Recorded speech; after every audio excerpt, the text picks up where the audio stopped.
Everyone.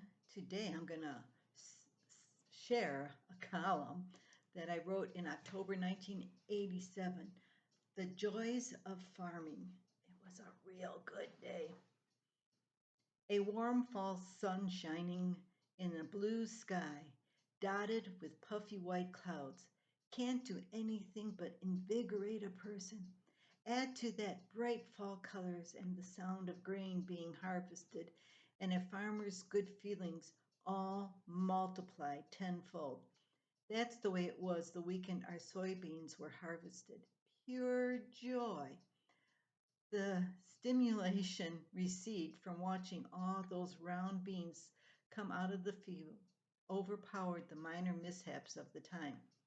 Somehow Bob had patched together a tractor engine with bubble gum and baling wire so he could shuttle back and forth from the field where a neighbor combined for us to the grain bin where I unloaded the wagons. There wasn't much heavy physical labor to my job.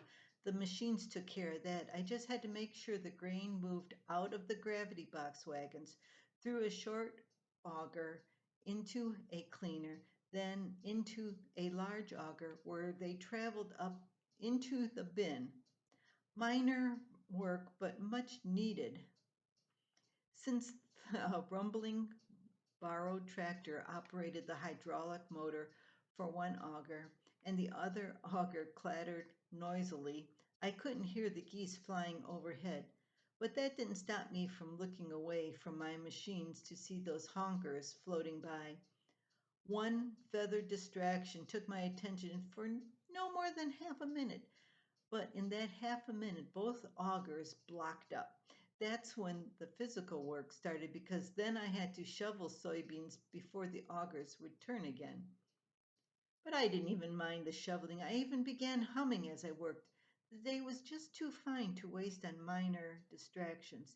Even Bob was smiling as he brought the full wagons to me and took away the empties. He barely uttered a discouraging word when one wagon tire lost air, or even when a second tire went flat a half hour later. Nothing but a freak downpour would have broken our spirits that weekend, and that was one thing we didn't have to worry about. The electric motor running the short auger did try to dampen my good feelings once. As I walked by on the way to the bin, it broke, sending a flywheel flying at me. But luck was partnered with sunshine, and the iron disc missed my head. As we worked together to bring the grain in, we didn't think about past market prices or the day's expenses or tomorrow's question marks. We lived for the moment and the fulfillment of farming harvest. There's always enough time to worry later, but there are never enough perfect harvest days in which we can celebrate the joys of farming.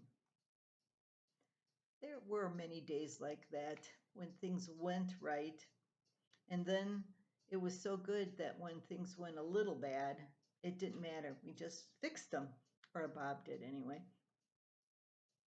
Well, that's it for now. Until next time, from Sunnybrook Farm.